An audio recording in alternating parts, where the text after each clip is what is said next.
I'm Helen. I'm Miss Sinclair. And I'm Edison. Y'all better grab your extra large popcorn. We are in the thick of things with great films. I am open and positive. I don't like it. Let's throw on these boxing gloves. Let's do it. Let's fucking do it. Welcome to Talk Movie to Me, a weekly podcast where we do a deep dive on a new release that's just hit theaters or streaming. I'm Helen. I'm Edison. And I'm Miss Sinclair. In a dystopian America, a civil war has engulfed the nation. The American dream has turned into a divided nightmare under the control of an authoritarian government who have been wreaking havoc on the country at large, causing violence, bloodshed, and anarchy.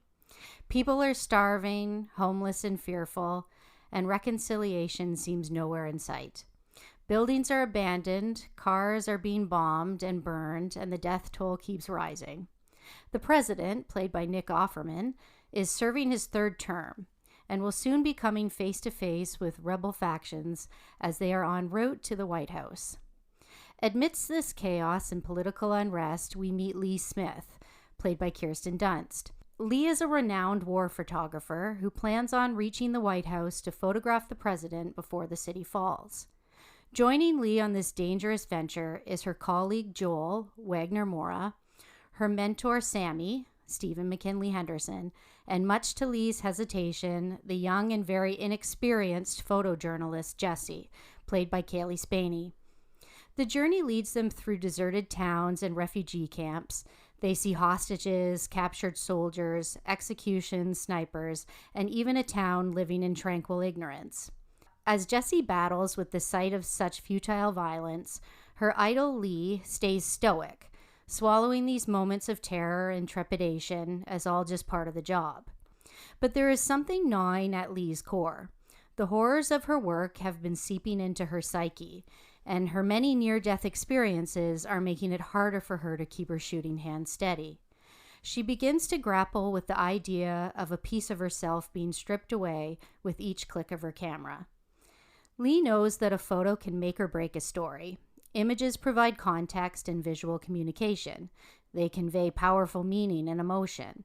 They let us see faces and places that are out of our reach and remind us of what once was. They're a gateway into the past, while the present time continues to quickly pass and our memories become foggy. But who are the people behind the lens? Who steps out into the unpredictable world to seek beauty but be willing to accept the horror?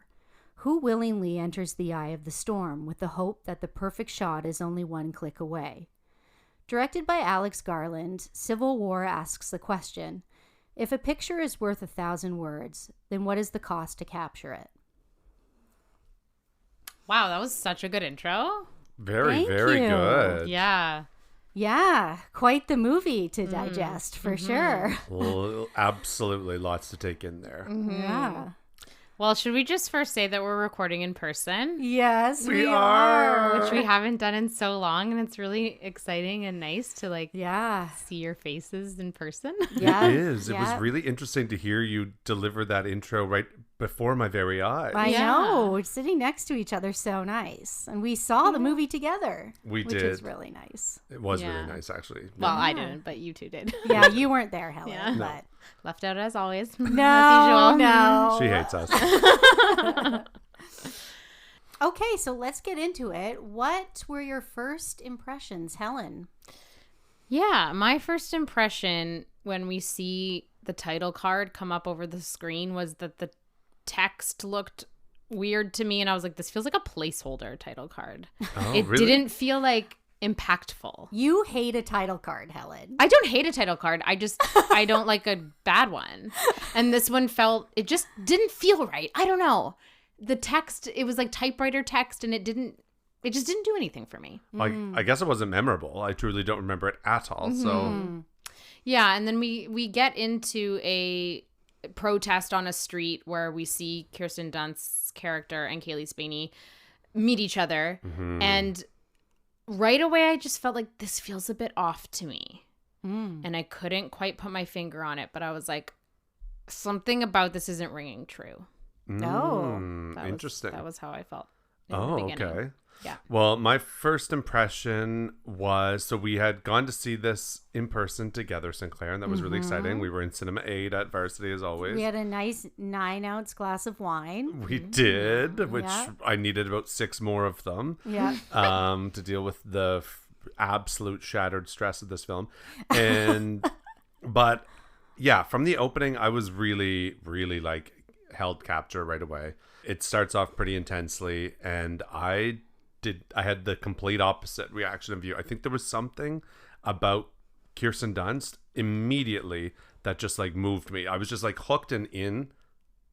I don't know, instantaneously. I feel like I was like emotionally moved right off the bat. Yeah. Edison was crying within the first 10 minutes of this film.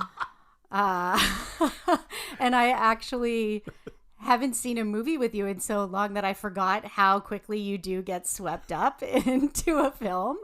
But, you know, I'll be honest, I felt that this was quite visceral right away. And yeah, seeing this transpire and watching these photojournalists, I actually had a moment where I remember I took a career test, and my number one job that this test said I should do was photojournalism. Interesting. And in my head while watching this, I was like, no, Yeah, that's no. just not accurate. I just would not put myself in these situations. I would not be able to go where the action is. I'd be like retreating from the action. So I remember having that thought. Yeah. But I found this to be I thought this opening was affecting. I did. And I don't know if it was the wine or Edison crying beside me, but I don't know. You forget that people are out there doing this and trying to capture this. And there was something about it that just felt quite affecting. It was the single moment for me. It was like when you saw the person running and you just saw the just so matter of fact way that Lee, Kirsten Dunst's character, just clocked it immediately and was like, oh, and grabbed the girl and pushed her down. Yeah. And it wasn't an emotional response. It was just a like knee-jerk reaction almost. A knee-jerk, recognition of what was occurring. Like just the facts. Shit, that's about to happen. Okay, get down. And something in that, the like need to be so just clear-headed in absolute chaos. Yeah, I would never be able to do this job. I would be a weeping mess, and I'd be killed instant. Like no. Yeah, absolutely not. Yeah. Well, why don't we get into storytelling? You know, this is interesting because the story structure of this is like oddly like a road trip movie. Yeah, actually. You know, you have characters in a car, they're going from point to point, they're meeting people along the way, they're growing as people. I would definitely not necessarily classify this as a war movie. It's way more of a road trip movie and a journalism movie. Yeah. And that was the most surprising thing about the storytelling was I didn't realize that this was so much more of a journalism movie than a war movie, which I liked. Okay. Me too. I absolutely loved that about it.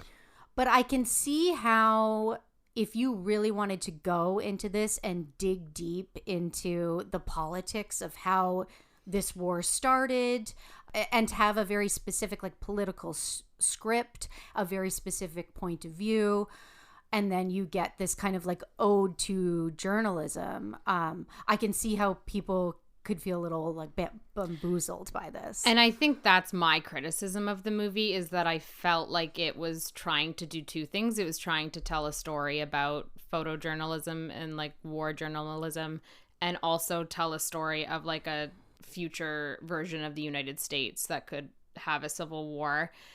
And I didn't really feel like it did the latter successfully, which is what I wanted to see. Like the movie's called Civil War. I wanted to see a movie about how could a civil war happen in the United States in the near future. And I don't actually feel like I got that. Like I felt like I got the idea of it, but not actually an in-depth exploration about it. And maybe to me, the criticism is like false advertising. Like if this had been given a different title, then maybe I would have felt differently. But I was like going into it being like, okay, how could this happen? Let me see it. See, that is, I think, really interesting. And I'm sure that a lot of people share in that. I feel like there's going to be a lot of people who saw the trailers and were expecting like Olympus Has Fallen, and they'll be disappointed because that is not what this movie is. Yeah. I also didn't know that it was basically a road trip movie, right? For like the whole, for 80% of the film. But for me, the way that it was not apolitical, because that doesn't exactly make sense. It's trying really hard to not push anybody in a direction. Yeah. Even just like combining Texas and California together is kind of like, okay, really? But I bet you that there's some logic there outside of just he did that on purpose. Yeah, and making it not left versus right. Very clearly not trying to be political in the sense of polarizing right now. But it's not really an apolitical film. And we have a president who is doing his third term, which means that he's clearly tossed the Constitution aside. The 22nd Amendment says they can only be a president for 2 terms. He's dismantled the FBI. Journalists have been designated enemy combatants. So obviously this is like a fascist state. So there is a political commentary on that. But I like that the movie is just showing us what's happening and not giving us, like, it's like you have to make up your own mind about this. And I don't need an explanation. It's just there. It's happened. Yeah. And it's honestly like, well, pick an issue. Why is there a civil war? Well, I mean, we could list off a ton, right? I don't think that you really need a specific in-depth look at that, or at least I didn't, because, you just look at the state of the states right now, and you can come up with your own reasons why this would happen. There's a lot of issues going on over there that are making that country divided. I think that it's interesting that it's California and Texas, where you have put together as allies 2 states that have very different political views. And it's, it's like saying, okay, well, we have this fascist government that is actually bigger than these differences that these 2 states have. So they've had to band together to challenge this government. This government has become bigger than any of these differences, which I think is kind of an interesting choice. I also think that they are 2 of the largest states economically, geographically. I think it could make sense where they may be the only 2 that like could. Rhode Island is not going to be like, we resist. Yeah, I feel like the film is presenting us with these journalist characters who are supposed to be these unbiased characters. And I also feel like the film takes that stance as well. It does. The film is acting as that unbiased character as well. They're just trying to capture things as they happen and show them as they are. And, Kirsten Dunst says in the film, we don't ask questions, we record things so other people can ask questions. A lot of filmmakers do take this stance. I don't think that Alex Garland has ever been that firm in his stance. He always kind of has a vagueness to his films. Like, I remember watching Men, and at the end I was like, does he like women? Does he hate women? I don't know. You can interpret that ending in so many different ways. He has a certain vagueness and a certain existentialism to his work that leaves things more abstract. It leaves things a little bit more vague and up to the audience. Yeah, I think too, he wanted to present journalists in an unbiased way right now, and in a positive way. Like, hey, there are still people out there that are there taking these photos. These photos are real, especially with the state of, fake news and social media and AI generated images. And I think that he really wanted to show that there are physical people in these physical situations that are capturing things as they are, and we shouldn't really forget that. I appreciate that. I think it's just not the movie that I was expecting to go into. I wasn't expecting to go into a journalism movie. And I saw this movie with Justin because I thought that the political stuff would interest him in it. And so I think I wanted that more for him because I thought that would be more interesting for him. So, you know, I think that maybe I was seeing it through that lens as an audience member, knowing that, okay, is he going to like it? Is he not going to like it? Yeah, that totally makes sense, Helen. It totally does. I think if it were advertised as a war journalism film with this like epic circumstance in which it's occurring, then you may have gone in differently. You would have gone in differently, may have landed differently. For me, I love that. I mean, I have a degree in journalism. I have never really pursued it. I mean, I work in communications, but I haven't pursued it in this capacity. Right. And I love the respect that this film gave to that. I thought that there was so much about the role of journalism in war, the impact of it, the cost of bearing witness. The journalists in this film have to grapple with the most intense, horrifying psychological shit that you could possibly imagine, and yet they still have to maintain their composure in these incredibly high stress environments to get the truth out, because a simple photograph or just documenting what's actually happening can change everything. Yeah. And I thought that was incredible. And you're right, like where the film didn't capture, and what I think is actually the biggest threat to us right now, is the like AI of it all, the misinformation and disinformation. And if listeners, you aren't sure of what the difference is there, misinformation is the inadvertent spread of false information without intent to harm, and disinformation is false information designed to mislead others and deliberately spread with the intent to confuse fact and fiction. And we are currently experiencing a lot of both, obviously, and the rise of AI and such is like a massive influence on that. But it's why the role of these journalists is more important than ever.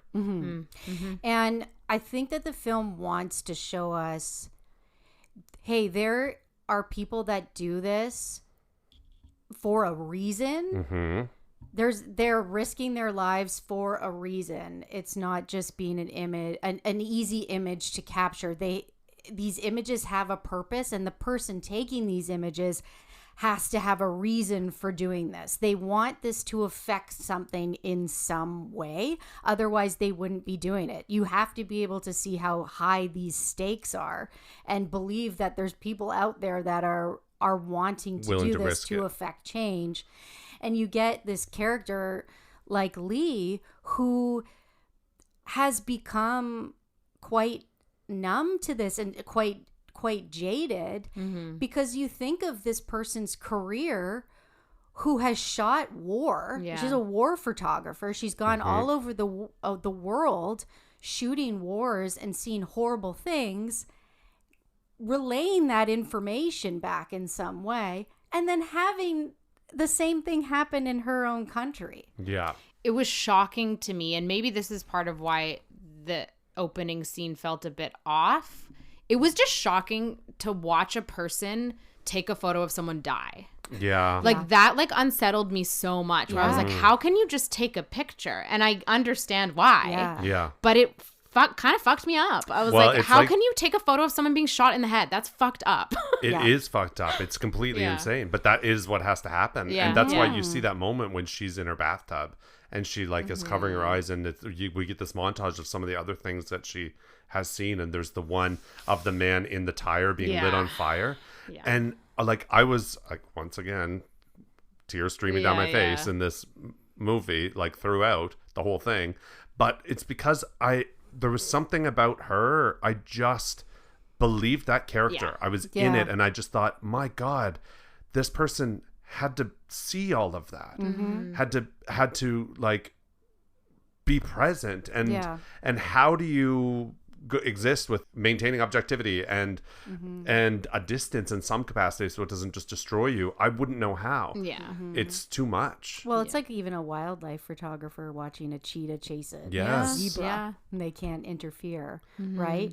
Because these photos are just proof that things happened. And you know, in the intro when I said like a picture is worth 1,000 words, when you hear something, it's one thing, but when you see an image of something, it changes you. It hits you so deeply. Like, I remember watching, they do kind of reference Vietnam in this, but journalism was so important at that time, especially photojournalism. And if you watch like a Ken Burns doc, if you watch his Vietnam doc, he has access to all these photos from the Vietnam War that are in this documentary. And the impact of this documentary, I remember watching this and just seeing monks lighting themselves on fire and just sitting and watching these images and crying. Yeah. But it's You know? also someone lit themselves on fire in America like last week. Yeah. Outside of Trump's Really? case. Yeah. Yes. Oh, God. It's like this. It is the canary in the coal mine. It's saying like this is. We're right on the tipping point of this. It's terrifying. Like the future of America is scary, and America is still the global power, and it's so dominant and impactful in so many ways. And this film was like, this is the end of American exceptionalism, and it's like scary. It is scary. Okay, so we've talked a lot about the themes of the film, but this is ultimately like, it's not a road trip movie. It is in a way, but like, did you find the tense scenes impactful? Did you find the action sequences impactful? The whole last act, let's call it. Like, what did you feel about that? Well, I have to say that the scene with Jesse Plemons is incredible. Yeah, I know. I loved that scene. I was very engaged throughout this whole movie.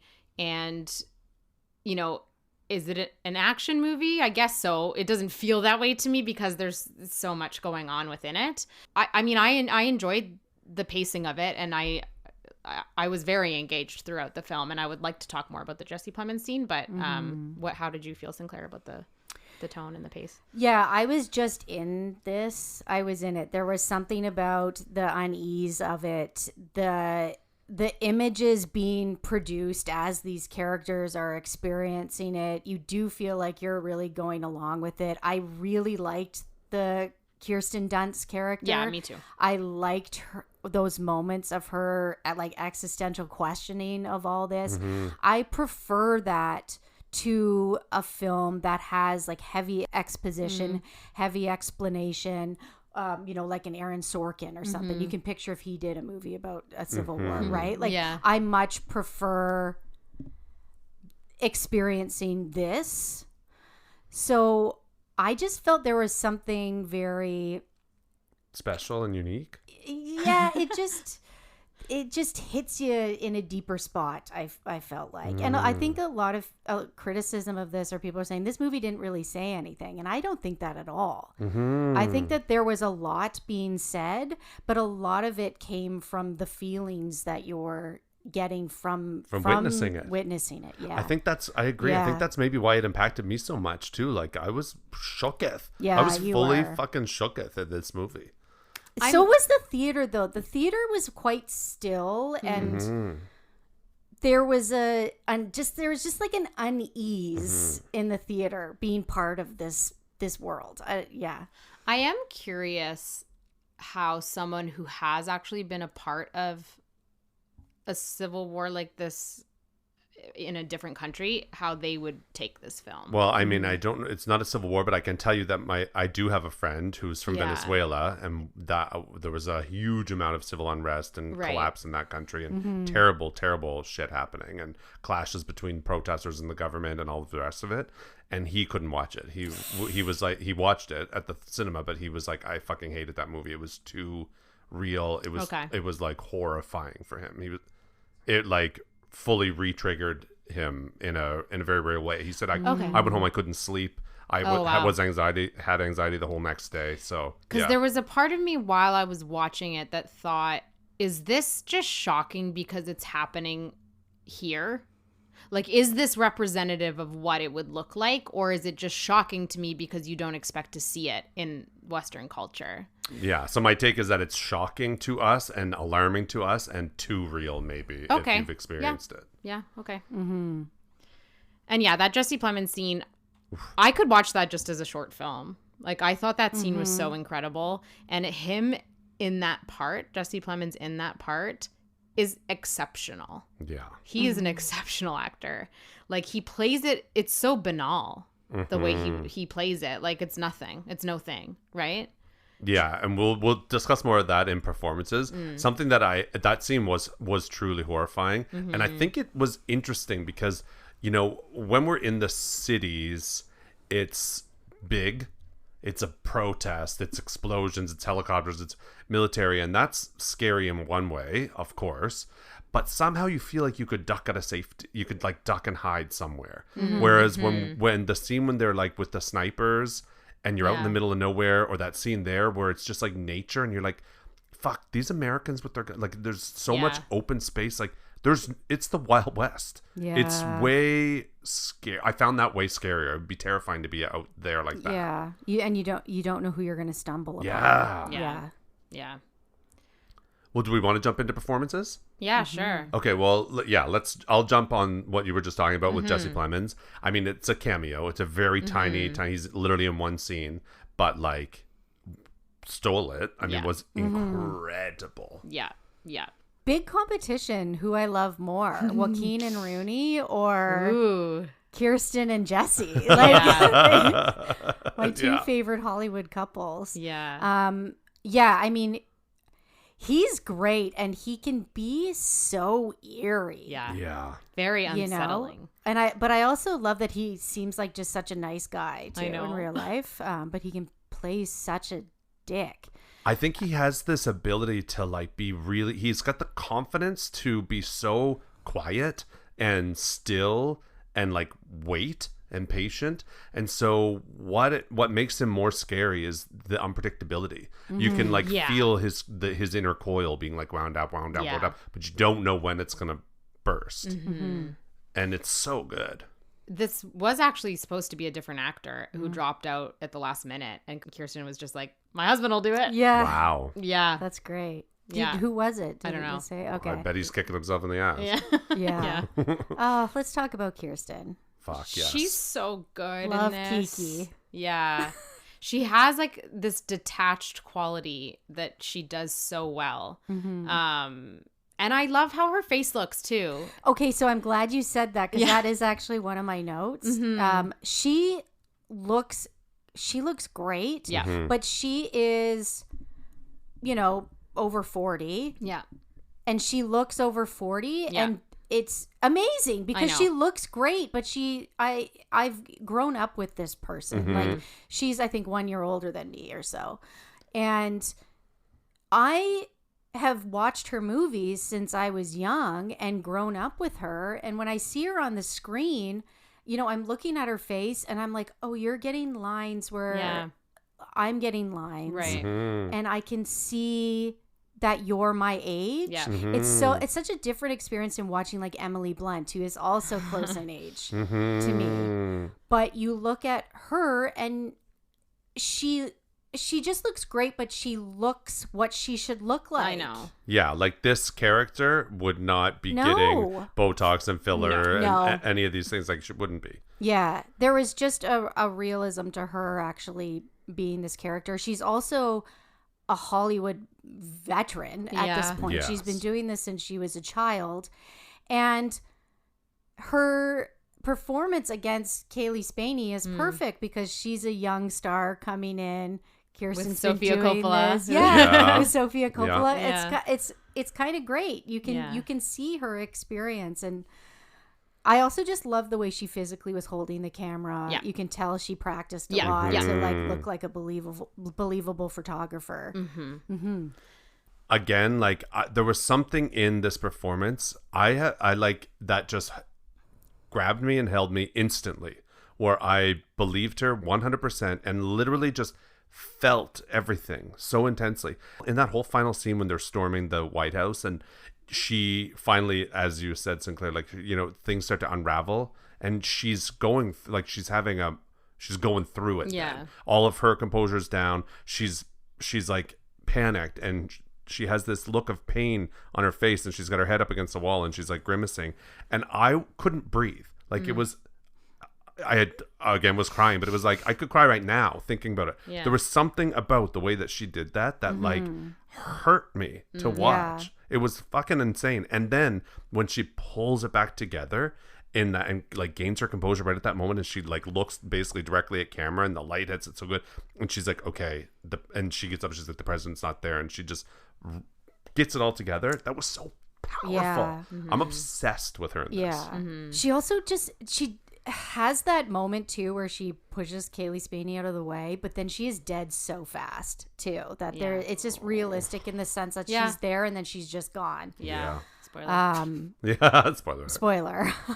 Go ahead. Well, another spoiler, I would say Stephen McKinley Henderson is so likable. Yeah. He's just such a good actor. Spoiler, when he died, I just started bawling. Yeah. Well, and he's so much the idea of like the No Country for Old Men. You know what I mean? This person has clearly been a journalist for a long time, but can't keep up where the job is going and where the world is going, and can't do the same things as his younger colleagues, but still has the wisdom and the experience where him being there is like very much needed and appreciated. And where he's right when he says, every instinct in me tells me this is death. Yeah. He's right. Yeah. And it's interesting to have the 3 generations of people doing the same job as well. Like you see the new person starting out, you see somebody in like the middle career that could be the end of the career, and you see someone pretty much should be retired at this point, and their mentalities at 3 different stages is really fascinating to watch. Yeah. Okay, so I want to just touch on Kaylee Spaney, right, who plays Jessie. Now, I mean, great year for her.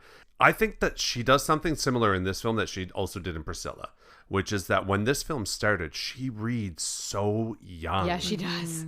That the scene when Wagner, that's Joel, was like flirting with her, just felt so wildly inappropriate. Yeah, very Even though creepy. they had said, oh, she's 23 or whatever, but it just felt so awful because she looks like a child. Yeah. But But like then- where her like actually her parents are letting her do this. Yeah, I know, seriously. Yeah. But then by the end of the film, just like in Priscilla, she matures and she develops these qualities in her performance and her line delivery and her facial expressions where you really see this change. And it's actually super impressive to me because it's almost like 2 different performers. Yeah.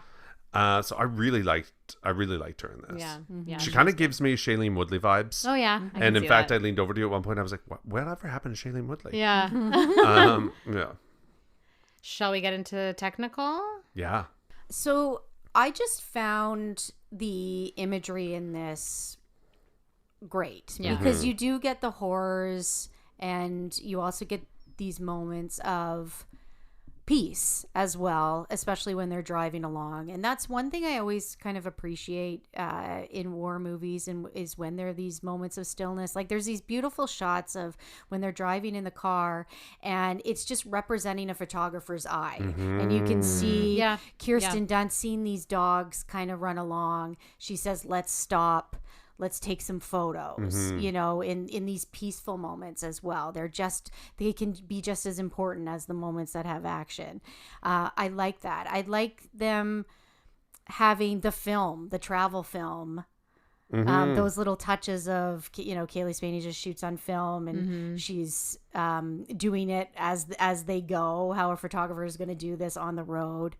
Those little technical choices I thought were really fascinating, and just the actual photographs when this photo is taken and you see the photograph happening while the action is happening. I thought that was really effective. That was a really nice touch. I appreciated that a lot as well, actually. Yeah, and so it's something that could feel overplayed or could kind of take you out of it a bit, but it actually didn't. It really worked for me. Yeah. As well. I thought that the way that this film looked in terms of the sets and the production design and those elements of it was super believable. Yeah. I really bought it. And granted, some of it was just like in a field, so it's not like they had all that much to do. But I really believed the world in which we were in, whether it was New York, Washington, whatever. I totally bought into it. Yeah. The one scene where they encounter the sniper, and it's like a Christmas wonderland. Yeah. Apparently they actually did just come across that. It was a Christmas market that Terrifying. ran out of money. Yeah. Like, Absolutely terrifying. very scary. There is something very scary about seeing Christmas decorations when they're not supposed to be in like there. an abandoned place. Yeah. It's either a zombie movie or a horror movie, Yeah, or like yeah. one of these people coming out to eat you because they've been hot. No. Well, there's a lot of visual choices that are very much America. Yes. You see Christmas decorations. You see Right. J.C. Penney. You see these Yes. like American staples be just desolate and abandoned. And yeah, it's quite eerie. The music also was very America. Like it was Yeah. so it was like country music and rock. It was very that, and that was maybe one. If I had one critique, I feel like there were big action sequences where they put on this like Americana music, and the first time I was like, oh, this is really good and eerie, but then it happened again as the like helicopters were flying into Washington, and it did feel a little heavy-handed for me then. I thought, oh, I don't need it right now. I want the actual sound back of what's happening, because otherwise I found the sound design of this to be really effective, right? Every time that someone's shooting a gun or that the sort of chaos is happening, it actually was overwhelming and oppressive, and I liked that a lot. Yeah. All right, well, what is the last word on Civil War, Helen? Yeah, I think that I expected this movie to be a little bit different than what it was.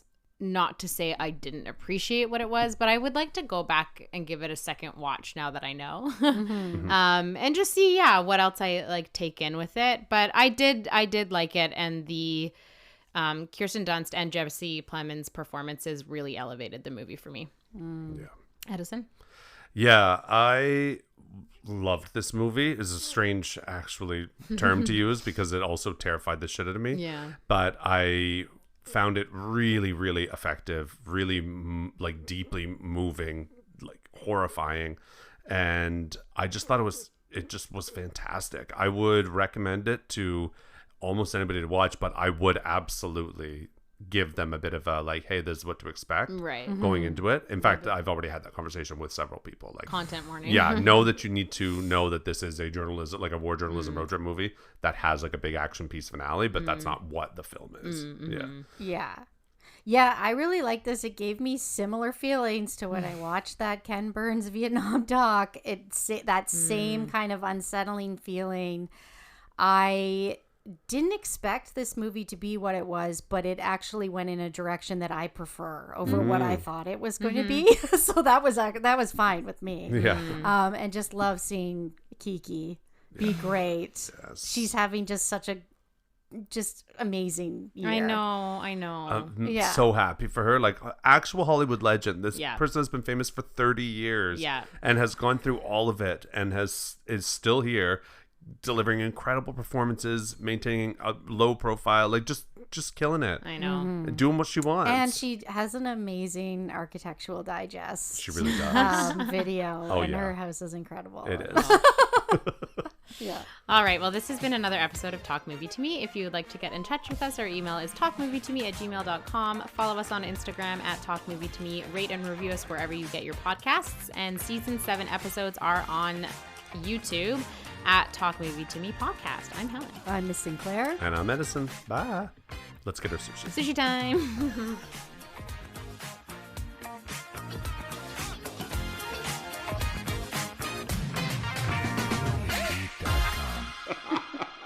.com.